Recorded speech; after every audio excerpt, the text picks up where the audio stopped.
Volkswagen GTD review. It's the fastest, most powerful GTD ever, capable of getting to 60 miles per hour in less than 7 seconds, and hitting a top speed of 143 miles per hour, yet returning more than 40 miles per gallon on the highway. We don't expect many Americans, not even many driving enthusiast types, to be in the know. But as we recently found out on an extended 250-mile drive this past week in Germany, GTD is a model name you should take note of if you want a green, fuel-efficient car that's also satisfying from a performance standpoint. And if it comes to the US in 2014, as it likely will for the 2015 model year, it's at least a year away. The GTD is more than just a performance car you fuel up with the green pump handle. Distilled down to the simplest, it's the GTI of diesels, and this is no new idea. It's been sold in Europe since 1982. You get, essentially, the same all-around performance package as the GTI, only with the latest EA288 Volkswagen TDI clean diesel engine, in this case, modified in various ways to produce 184 horsepower and 280 pound-feet of torque. How does the GTD drive?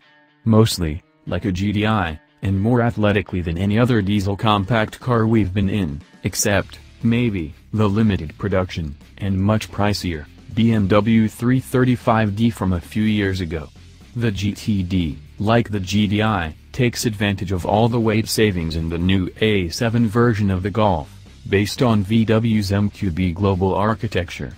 And with its curb weight of just over 3,000 pounds plus the engine's robust response even when revs are low, VW says the GTD can accelerate from 50 to 75 miles per hour in fifth gear in just 7.5 seconds. From a standing start it doesn't quite leap forward with the hair-trigger verve of the GTI, however. Compared to previous four-cylinder TDI efforts, the completely new engine is stronger, cleaner, more flexible, and even more efficient, thanks to variable valve timing, new engine controls, an intercooler integrated into the exhaust manifold, and a new dual-loop exhaust gas recirculation (EGR) system. Additionally, the high-pressure common rail direct injection system has been cranked up to 29,000 pounds per square inch, from 26,000. Clean air concerned take note, the GTD is a 50-state car in its new form. With its NOx storage system and urea injection, as it would be offered in the US, it complies with Euro 6 emissions standards and wouldn't require other additional systems to be sold in California.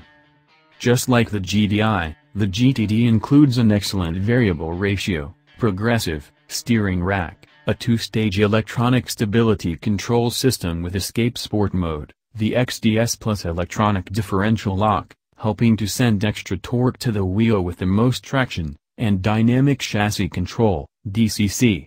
Altogether the setup feels as comfortable with tight S's as it does blasting along at more than 100 miles per hour.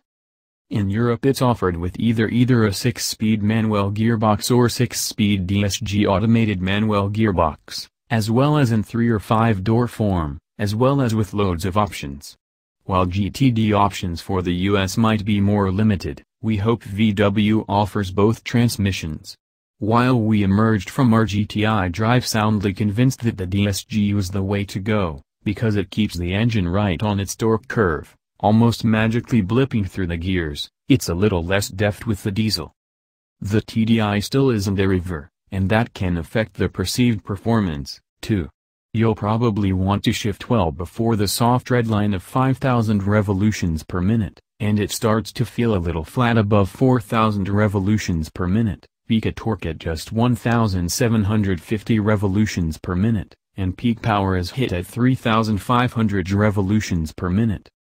Going easy on your fuel budget while allowing a lot of grunt at your command is of course the big lure for the GTD, versus the GTI or just about any other sporty car.